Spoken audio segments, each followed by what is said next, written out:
ಎಲ್ರಿಗೂ ನಮಸ್ಕಾರ. Very good evening. We're extremely delighted and thankful to Goloka Krishna Bhajana Mandali for giving us this wonderful opportunity to perform for their Savad this evening.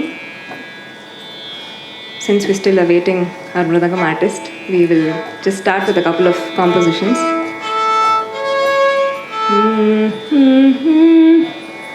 We'll begin the concert with a Varnam in the Ragam Bihag, set to Adi Talam, composition of T.R. Subramaniam sir.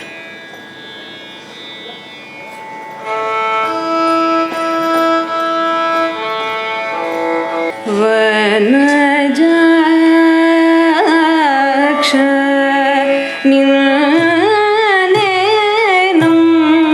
iti vanajaksha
college 2006 establish ಆಯಿತು. ಇದು Mysuru education society ಮಲ್ಲೇಶ್ವರಂದು ಒಂದು ಅವಿಭಾಜ್ಯ ಅಂಗ. ಇಲ್ಲಿ ನಮಗೆ science ಮತ್ತು commerce ಎರಡೂ ಶಾಖೆಗಳಿದೆ. ನಮ್ಮಲ್ಲಿ 600 ವಿದ್ಯಾರ್ಥಿಗಳು ಓದ್ತಾ ಇದ್ದಾರೆ. ಮತ್ತು ನಾವು ಕಾಲೇಜ್ ಅಕಾಡೆಮಿಕ್ನ ಹೊರತುಪಡಿಸಿ ನಾವು MES ಕಲಾವೇದಿ ಅಂತ ಪ್ರತಿ ತಿಂಗಳು ಮಾಡ್ತೀವಿ. ನಮ್ಮ ಸಂಸ್ಥಾಪಕರಾದಂತಹ ಶ್ರೀಮತಿ ವಿಮಲಾ ರಂಗಾಚಾರ್ ಮೇಡಮು ಇದನ್ನು ಅಲ್ಲಿ ಮಲ್ಲೇಶ್ವರಂ MES ಅಲ್ಲಿ ಶುರು ಮಾಡಿದ್ರು. 1956 ಇಸ್ವಿನಲ್ಲಿ MES ಶುರುವಾಯಿತು. ಅವಾಗಿಂದ ಈ ಕಲಾವೇದಿ ಶುರುವಾಗಿತ್ತು. ನಾವು ಇಲ್ಲಿ ವಿದ್ಯಾರಣ್ಯಪುರದಲ್ಲಿ ಕೂಡ ಅದೇ ಪದ್ಧತಿನ ಮುಂದುವರಿಸ್ಕೊಂಡು ಬಂದಿದ್ದೀವಿ. ಎಲ್ಲ ತಿಂಗಳು ನಾವು ಪ್ರತಿ ಸಲ MES ಕಲಾವೇದಿ ಬೇರೆ ಸಂಸ್ಥೆಯೊಂದಿಗೆ ಸಂಯೋಜನೆ ಮಾಡ್ತೀವಿ. ಮತ್ತು ಯುವ ಪ್ರತಿಭೆಗಳಿಗೆ ಮತ್ತು ಹೆಸರಾಂತ ಕಲಾವಿದರು ಎಲ್ಲ ಬಂದು ಇಲ್ಲಿ ಪರ್ಫಾರ್ಮ್ ಮಾಡಿದ್ದಾರೆ. ಇಲ್ಲಿರುವಂಥ ಎಲ್ಲ ಜನಕ್ಕೂ ಸಾರ್ವಜನಿಕರಿಗೂ ನಾವು ಉಚಿತ ಪ್ರವೇಶ ಕೊಡ್ತೀವಿ. ಇದರಿಂದ ಯಾವುದೇ ಲಾಭ ಇಲ್ಲ ಸಂಸ್ಥೆಗೆ. ಆದರೆ ನಮ್ಮ ಕಲೆ ನಮ್ಮ ನಿಟ್ಟಿನ ನಾವು ಬೆಳೆಸೋ ನಿಟ್ಟಿನಲ್ಲಿ ನಮ್ಮ MES ಸಂಸ್ಥೆ ಬಹು ಶ್ರಮ ಪಟ್ಕೊಂಡು ಈ ಕೆಲಸ ಮಾಡ್ತಿದೆ. ಮತ್ತು ನಾನು ಈ ಕಾಲೇಜಿನಲ್ಲಿ ಪ್ರಾಂಶುಪಾಲರಾಗಿ ಕೆಲಸ ಮಾಡೋದಕ್ಕೆ ನನಗೆ ತುಂಬ ಹೆಮ್ಮೆ ಆಗಿದೆ. ತುಂಬ ದೊಡ್ಡ ದೊಡ್ಡ ಕಲಾವಿದರು ಈ ವೇದಿಕೆನ ಅಲಂಕರಿಸಿದ್ದಾರೆ. ನನ್ನ ಆಸೆ ಏನಂದರೆ ಈ MES ಕಲಾವೇದಿ ಬೃಹದಾಕಾರವಾಗಿ ಬೆಳೆದು ನಮ್ಮ ಬೆಂಗಳೂರಲ್ಲೇ ನಂಬರ್ 1 ಅಂತ ಅನ್ನಿಸ್ಕೋಬೇಕು. ದೇವ್ರ ಕೃಪೆ ಇದ್ದರೆ ಕರ್ನಾಟಕದಲ್ಲೂ ಅನ್ನಿಸ್ಕೋಬೇಕು ಅಂತ ಆಸೆ. ಮನುಷ್ಯನ ಆಸೆಗೆ ಮಿತಿ ಇಲ್ಲ. ಇಂಡಿಯಾದಲ್ಲೂ ಒಂದ್ಸಲಿ ಆಗೇ ಬಿಟ್ಟು ನೋಡೋಣ, ನಮ್ಮ ಪ್ರಯತ್ನ ನಾವು ಮಾಡೋಣ ಅಂತ. ಥ್ಯಾಂಕ್ ಯು, ಧನ್ಯವಾದಗಳು. ನಾನು ಆನಂದಿ ನೀಲಗಂಧರ್ ಅಂತ, I M A retired teacher. ಇವಾಗ ಗೋಲೋಕ ಕೃಷ್ಣ ಭಜನಾ ಮಂಡಳಿ ಅಂತ ಫೆಬ್ರವರಿಯಲ್ಲಿ ಒಂದು ಶುರು ಮಾಡಿದ್ದೀವಿ. ಅದರಲ್ಲಿ ನಾನು ಒಂದು ಕೋರ್ ಮೆಂಬರ್ ಆಗಿದ್ದೀನಿ. ಇದರದ್ದು ಇದು ಆಬ್ಜೆಕ್ಟಿವ್ ಏನಂದರೆ, ಎಲ್ಲ ಭಕ್ತಿ, ಸನಾತನ ಧರ್ಮದಲ್ಲಿ ಭಕ್ತಿ ತುಂಬ ಮುಖ್ಯ. ಭಕ್ತಿಯನ್ನು ನಾವು ಎಲ್ಲ ಕಡೆಯೂ ಹರಡಿಸ್ಬೇಕು ಅಂತ ನಾವು ಪ್ಲ್ಯಾನ್ ಮಾಡ್ತಾಯಿದ್ದೀವಿ. ಒಂದು ರಾಧಾ ಕಲ್ಯಾಣ ಮಾಡಿದ್ದೀವಿ ಆಗಸ್ಟಲ್ಲಿ. ಒಳ್ಳೆ ಪ್ರೋತ್ಸಾಹ ಸಿಕ್ತು ನಮಗೆ. ಅದರಿಂದ ಇನ್ನು ಮುಂದೆ ನಾವೆಲ್ಲ ಒಳ್ಳೆ ಕಾರ್ಯ ಕೆಲಸಗಳು ಮಾಡಬೇಕು. ಭಕ್ತಿ ಮತ್ತು ನಾಮ ಪ್ರಚಾರ, ಕರ್ನಾಟಕ ಸಂಗೀತ ಇದನ್ನೆಲ್ಲ ಸ್ವಲ್ಪ ಪ್ರೋತ್ಸಾಹ ಕೊಟ್ಟು ಇಂಪ್ರೂವ್ಮೆಂಟ್ ಮಾಡಿಕೊಂಡು ನಾವು ಮುಂದೆ ಬರಬೇಕು ಅಂತ ಆಸೆ. ನಮ್ಮ MES ಕಲಾವೇದಿಯಿಂದ ನಾವು ವೃತ್ತಿಪರ ಕಲಾವಿದರುಗಳಿಗೆ ಮತ್ತು ಯುವ ಪ್ರತಿಭೆಗಳಿಗೆ ಪ್ರೋತ್ಸಾಹವನ್ನು ಕೊಡಬೇಕು ಮತ್ತು ಅವರಿಗೆ ಒಂದು ವೇದಿಕೆಯನ್ನು ಕಲ್ಪಿಸಿಕೊಡಬೇಕು ಅನ್ನುವಂಥ ದೃಷ್ಟಿಯಿಂದ ನಮ್ಮ ಸಂಸ್ಥೆಯ ಸಂಸ್ಥಾಪಕ ಸದಸ್ಯರಾಗಿದ್ದಂಥ ಶ್ರೀಮತಿ ವಿಮಲಾ ರಂಗಾಚಾರ್ಯ ಅವರು ಶುರು ಮಾಡಿದಂಥ ಈ MES ಕಲಾವೇದಿ ಕಾರ್ಯಕ್ರಮ, ಅದರ ಮೂಲಕ ನಾವು ಹಲವಾರು ಕಲಾವಿದರುಗಳಿಗೆ, ಯುವ ಪ್ರತಿಭೆಗಳಿಗೆ ನಾವು ಅವಕಾಶಗಳನ್ನು ಕೊಡ್ತಾ ಬಂದಿದ್ದೀವಿ. ಇತ್ತೀಚಿನ ದಿನಗಳಲ್ಲಿ ಯುವಕರಿಗೆ ನಮ್ಮ ಭಾರತದ, ಅದರಲ್ಲೂ ನಮ್ಮ ದಕ್ಷಿಣ ಭಾರತದ ಶಾಸ್ತ್ರೀಯ ಸಂಗೀತಗಳ ಬಗ್ಗೆ ಎಳ್ಳಷ್ಟು ಜ್ಞಾನ ಇಲ್ಲ ಅಂತಲೇ ಹೇಳ್ಬೋದು. ಯಾಕೆಂದರೆ ಎಲ್ಲರೂ ವೆಸ್ಟರ್ನ್ ಮ್ಯೂಸಿಕ್ಕು, ಪಾಪು, ರಾಕು, ಹಿಪ್ಪಾಪು ಅಂತ ಅದರಲ್ಲೇ ಕಳೆದೋಗ್ತಾ ಇದ್ದಾರೆ.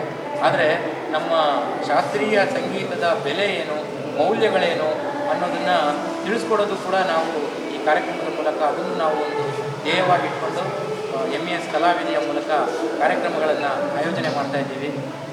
ಇಲ್ಲಿ ಪ್ರದರ್ಶನವನ್ನು ಕೊಡುವಂಥ ಕಲಾವಿದರನ್ನು ನೋಡಿ ಯುವಕರಲ್ಲಿ ಅವರಿಗೆ ಒಂದು ಉತ್ಸಾಹ ಬರಬೇಕು ಮತ್ತು ಅವರು ಕಲಿಬೇಕು ಅನ್ನುವಂಥ ಒಂದು ಆಸಕ್ತಿ ಮೂಡಬೇಕು ಅನ್ನೋದು ನಮ್ಮ MES ಕಲಾವೇದಿಯ ಮುಖ್ಯ ಉದ್ದೇಶ. ನಮ್ಮ ಸಂಸ್ಕೃತಿಯನ್ನು ಮುಂದುವರಿಸ್ಕೊಂಡು ಹೋಗೋದು ಅದು ಕೂಡ ಭಾಳ ಮುಖ್ಯ ಆಗುತ್ತೆ. ಏಕೆಂದರೆ ಈಗ ಭಾರತವನ್ನು ವಿಶ್ವಗುರುವಾಗಿ ನೋಡುವಂಥ ಸಮಯ ಬಂದಿದೆ ಅಂತಲೇ ಹೇಳ್ಬೋದು. ಅಂಥ ಸಮಯದಲ್ಲಿ ನಮ್ಮ ಭಾರತದ ಸಂಸ್ಕೃತಿಯನ್ನು, ಸಂಸ್ಕಾರವನ್ನು, ನಮ್ಮ ಭಾರತದ ಮಣ್ಣಿನ ಕಲೆಗಳನ್ನು ನಾವು ಇಡೀ ವಿಶ್ವಕ್ಕೆ ಪರಿಚಯ ಮಾಡಿಕೊಡೋದು ತುಂಬ ಮುಖ್ಯವಾದಂಥ ಕೆಲಸವಾಗುತ್ತೆ. ಆ ದಿಸೆಯಲ್ಲಿ ನಾವು MES ಕಲಾವೇದಿಯ ಮೂಲಕ ಕಾರ್ಯಕ್ರಮಗಳನ್ನು ಹಮ್ಮಿಕೊಂಡು ಬರ್ತಾ ನಾವು ಆ ದಿಸೆಯಲ್ಲಿ ನಾವು ಯೋಜನೆಗಳನ್ನು ರೂಪಿಸ್ತಾ ಇದ್ದೇವೆ. ಎಲ್ಲರಿಗೂ ನಮಸ್ಕಾರ. MES ಕಲಾವೇದಿ ಕೇವಲ ಸಂಗೀತ ಅಂತ ಮಾತ್ರ ಅಲ್ಲ, ಎಲ್ಲ ಭಾರತೀಯ ಕಲೆಗಳನ್ನು ಪ್ರೋತ್ಸಾಹಿಸ್ತಾ ಇರುವಂಥ ಒಂದು ಸಂಸ್ಥೆ. ಈ ನೆಲೆಯಲ್ಲಿ ನಮ್ಮ MES professor PR Subbarao PU ಕಾಲೇಜಿನಲ್ಲಿ ಹಲವು ಕಾರ್ಯಕ್ರಮಗಳು ಇವರಿಗೆ ಆಯೋಜನೆ ಆಗಿದೆ. ಕರ್ನಾಟಕ ಶಾಸ್ತ್ರೀಯ ಸಂಗೀತ, ಹಿಂದೂಸ್ತಾನಿ ಸಂಗೀತ, ಭಜನ್ಗಳು, ಹಾಗೆ ಯಕ್ಷಗಾನ, ನಾಟಕಗಳು, ಭರತನಾಟ್ಯ, ಕಥಕ್ ಇತ್ಯಾದಿ ಹಲವು ಪ್ರಕಾರಗಳ ಕಾರ್ಯಕ್ರಮಗಳನ್ನ ಇಲ್ಲಿ ನಾವು ಆಯೋಜಿಸಿದ್ದೇವೆ.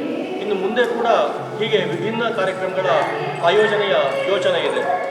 ನಮ್ಮ ಜೊತೆ ಹಲವು ಸಂಸ್ಥೆಗಳು ಕೈ ಜೋಡಿಸ್ತಾ ಇವೆ. ಅದೇ ರೀತಿಯಾಗಿ ಇನ್ನು ಮುಂದಿನ ಕಾರ್ಯಕ್ರಮಗಳಿಗೆ ಆಸಕ್ತರಾದರೂ ಕೈ ಜೋಡಿಸಿದರೆ ಇನ್ನೂ ಹೆಚ್ಚಿನ ಕಾರ್ಯಕ್ರಮಗಳನ್ನು ಮಾಡಬಹುದು ಎಂಬಂತಹ ಅಭಿಲಾಷೆ ನಮ್ಮದು. ಇಲ್ಲಿನ ಬೆಂಗಳೂರು ಸೌತ್ ಅಲ್ಲಿ ಹಲವು ಕಾರ್ಯಕ್ರಮಗಳು ಸಾಮಾನ್ಯವಾಗಿ ಆಗ್ತಾ ಇರ್ತವೆ ಹಲವು ಪ್ರದೇಶಗಳಲ್ಲಿ. ಆದರೆ ಬೆಂಗಳೂರು ಉತ್ತರ ಭಾಗದಲ್ಲಿ ಈ ರೀತಿಯಾದಂತಹ ಸಾಂಸ್ಕೃತಿಕ ಕಾರ್ಯಕ್ರಮಗಳ ನ್ಯೂನತೆ ನಮಗೆ ಕಾಣ್ತಾ ಇದೆ. ಆ ನೆಲೆಯಲ್ಲಿ ಈ ವಿದ್ಯಾರಣ್ಯಪುರ ಭಾಗದ ನಾಗರಿಕರಿಗೆ ಹಾಗೂ ಸುತ್ತಮುತ್ತಲಿನ ಆಸಕ್ತರಿಗೆ ಈ ಒಂದು ಕಾರ್ಯಕ್ರಮಗಳಿಂದ ಪ್ರಯೋಜನ ಆಗ್ತಾ ಇದೆ. ಅಷ್ಟೇ ಅಲ್ಲ, ಬೆಂಗಳೂರಿನ ದೂರದ ಪ್ರದೇಶಗಳಿಂದ ಕೂಡ ಕಾರ್ಯಕ್ರಮವನ್ನು ಆಸ್ವಾದನೆ ಮಾಡಲಿಕ್ಕೆ ಇಲ್ಲಿಗೆ ಜನ ಬರ್ತಾ ಇದ್ದಾರೆ. ಯಾವತ್ತೂ ಕೂಡ ನಮ್ಮ ಕಾರ್ಯಕ್ರಮಕ್ಕೆ ಜನರ ಕೊರತೆ ಆಗಿದೆ ಅಂತಿಲ್ಲ. ಎಲ್ಲ ಕಾರ್ಯಕ್ರಮಗಳಲ್ಲಿ ಕೂಡ ನಮ್ಮ ಆಡಿಟೋರಿಯಂ ಫುಲ್ ಆಗ್ತಾ ಇದೆ. ಇದು ಜನರ ಆಸಕ್ತಿಯನ್ನು ತೋರಿಸ್ತಾ ಇದೆ. ಕಾರ್ಯಕ್ರಮಗಳನ್ನು ಮಾಡಿದ್ರೆ ಜನರು ಬರ್ತಾ ಇಲ್ಲ ಎನ್ನುವಂಥದ್ದು ತಪ್ಪು ಕಲ್ಪನೆ. ಜನರಿಗೆ ಆಸಕ್ತಿ ಇದೆ, ಜನ ಬರ್ತಾರೆ, ಆಸ್ವಾದಿಸ್ತಾರೆ. ಆದರೆ ಅಂತಹ ಒಳ್ಳೆಯ ಕಾರ್ಯಕ್ರಮಗಳ ಆಲೋಚನೆ ಹಾಗೂ ಯೋಜನೆಗಳು ಮುಖ್ಯವಾಗ್ತವೆ. ಈ ನೆಲೆಯಲ್ಲಿ ಇನ್ನು ಹೆಚ್ಚಿನಂತಹ ಕಾರ್ಯಕ್ರಮಗಳು ಆಯೋಜನೆ ಆಗಲಿಕ್ಕೆ ಸರ್ವರ ಹಾಗೆ ಸಂಘ ಸಂಸ್ಥೆಗಳ ಸಹಕಾರವನ್ನು ಕೂಡ ನಾವು ಬಯಸ್ತೇವೆ. ಕೇಳಿದ ಕಲಾಭಿಮಾನಿಗಳಿಗೆ ನಮಸ್ಕಾರ. ವಿದ್ಯಾರಣ್ಯಪುರದಲ್ಲಿ MES ಕಾಲೇಜಿನ ವಿಶೇಷತೆ ನಮಗೆ ಒಂದು ಅದೃಷ್ಟ ಅಂತ ಹೇಳ್ಬೋದು. ನಾನು ಕಳೆದ 31 ವರ್ಷಗಳಿಂದ ಈ ವಿದ್ಯಾಭವನದಲ್ಲಿ ವಾಸವಾಗಿದ್ದೇನೆ. ನಾನೊಬ್ಬ ಸಣ್ಣ ಕಲಾವಿದ, ಹೇಳ್ಕೊಳ್ಳೋ ಕಲಾವಿದ ಅಲ್ಲ, ಆದರೂ ಕಲೆಯ ಬಗ್ಗೆ ಆಸಕ್ತಿ ಇರುವಂಥ ಒಬ್ಬ ಸಾಮಾನ್ಯ ವ್ಯಕ್ತಿ. ಇಲ್ಲಿ ಕಾರ್ಯಕ್ರಮಗಳಿಗೆ ಬಂದಾಗ ಇಲ್ಲಿನ ಶಿಸ್ತು, ಇಲ್ಲಿನ ಏನು ಹೇಳ್ತೇವೆ ಶಿಸ್ತು ಅಷ್ಟೇ ಅಲ್ಲ, ಕಾರ್ಯಕ್ರಮ ನಡೆಸ್ಕೊಡುವ ಒಂದು ವೈಖರಿ ಹಾಗೂ ಕಾರ್ಯಕ್ರಮದ ಸಹಕಾರ ನೀಡುವಂಥ ಹಿರಿಯ ಚೇತನ, ಅದಕ್ಕೆ ಮೇಲಾಗಿ ಈ ಕಾಲೇಜಿನಲ್ಲಿರ್ತಕ್ಕಂಥ ಮಹಿಳಾ ವರ್ಗ, ಉಪಾಧ್ಯಾಯರ ವರ್ಗ, ನಿಜವಾಗಲೂ ಅವ್ರ ಬಗ್ಗೆ ನಾನು 101 ನಮಸ್ಕಾರಗಳು ಹೇಳಲಿಕ್ಕೆ ಇಷ್ಟಪಡ್ತೇನೆ. ಯಾಕೆಂದರೆ ಹೆಣ್ಣು ಮಕ್ಕಳು ಅಂದರೆ ಮುಂದೆ ಬರೋದಕ್ಕೆ ಹಿಂದಾಗಿರ್ತಾರೆ, ಆದರೆ ಇಲ್ಲಿನ ಹೆಣ್ಣು ಮಕ್ಕಳು ಮುಂದೆ ಬರ್ತಾರೆ. ಇದು ಭಾಳ ವಿಶೇಷವಾದ. ಹೀಗಾಗಿ ಇಲ್ಲಿನ ಕಾರ್ಯಕ್ರಮಗಳು ನೋಡಲಿಕ್ಕೆ ಅಷ್ಟೇ ಅಲ್ಲ, ಸಾಕಷ್ಟು ಸಂದೇಶಗಳನ್ನು ನೀಡುವಂಥ ಒಳ್ಳೆ ಉತ್ತಮವಾದ ಕಾರ್ಯಕ್ರಮಗಳನ್ನು ಈ MES ಕಲಾ ಕೇಂದ್ರದವರು ನೀಡ್ತಾ ಇರೋದು ವಿದ್ಯಾರಣ್ಯಪುರದ ನಿವಾಸಿಗಳಾದ ನಮಗೆ ಭಾಳ ಸಂತೋಷ ಕೊಡುವಂಥ ವಿಚಾರ. ಇದರ ಬಗ್ಗೆ ಹೆಚ್ಚಿಗೆ ಹೇಳಲಿಕ್ಕೆ ನಾನೇನಂತ ಶಕ್ತಿವಂತ ಅಲ್ಲ, ಅಂತಂದರೆ ವಿದ್ಯಾವಂತ ಅಲ್ಲ, ಗುಣವಂತ ಅಲ್ಲ, ಬುದ್ಧಿವಂತ ಮೊದಲೇ ಅಲ್ಲ. ಹಾಗಾಗಿ ಹೆಚ್ಚಿನ ವಿಚಾರಗಳನ್ನು ನಾನು ಹೇಳಲಿಕ್ಕೆ ಇಷ್ಟಪಡಲ್ಲ. ಮನೋರಂಜನೆ ಅನ್ನೋದು ಒಬ್ಬ ಮನುಷ್ಯನಿಗೆ ಭಾಳ ಮುಖ್ಯ. ನಗುತ್ತಾ ಇರಬೇಕು, ನಗಿಸ್ತಾ ಇರಬೇಕು, ಅದೇ ಜೀವನ. ನಕ್ಕಾಗ ಒಬ್ಬ ಮನುಷ್ಯ ಒಂದು ಸಾರಿ ನಕ್ಕರೆ ಒಂದು ದಿನದ ಆಯಸ್ಸು ಹೆಚ್ಚುತ್ತೆ ಅಂತಂತ ಹಿರಿಯರು ಹೇಳ್ತಾರೆ. ನಾವು ಇವತ್ತು ನಗೋದೇ ಇಲ್ಲ, ಕಷ್ಟಪಟ್ಟು ನಗುತ್ತೇವೆ. ಈ ಕಷ್ಟಪಟ್ಟು ನಗುವಂಥದ್ದು ಬೇಡವೇ ಬೇಡ. ಮನಸ್ಸು ಪೂರ್ತಿಯಿಂದ ಹೃದಯಪೂರ್ವಕವಾಗಿ ನೋಡುವಂಥ ವಿಚಾರಗಳನ್ನು ಮನದಟ್ಟು ಮಾಡಿಕೊಂಡು ಖುಷಿಯಿಂದ ನಕ್ಕಾಗ ನಮ್ಮ ಜೀವನ ಎಷ್ಟೋ ಸಾರ್ಥಕ ಅಂತ ನನಗನ್ಸುತ್ತೆ. ಈ ನಗೋದಕ್ಕೆ, ನಗಿಸೋದಕ್ಕೆ ಅವಕಾಶ ಮಾಡಿಕೊಟ್ಟಿರುವಂಥ ಈ MES ಕಲಾ ಕೇಂದ್ರ, ಇದಕ್ಕೆ ಪೂರಕವಾಗಿ ದುಡಿತಾ ಇರೋ ಎಲ್ಲರಿಗೂ ನನ್ನ ಅನಂತ ನಮಸ್ಕಾರಗಳು ಹೇಳ್ತೇನೆ. ನಮಸ್ಕಾರ, ನಮಸ್ಕಾರ, ನಮಸ್ಕಾರ.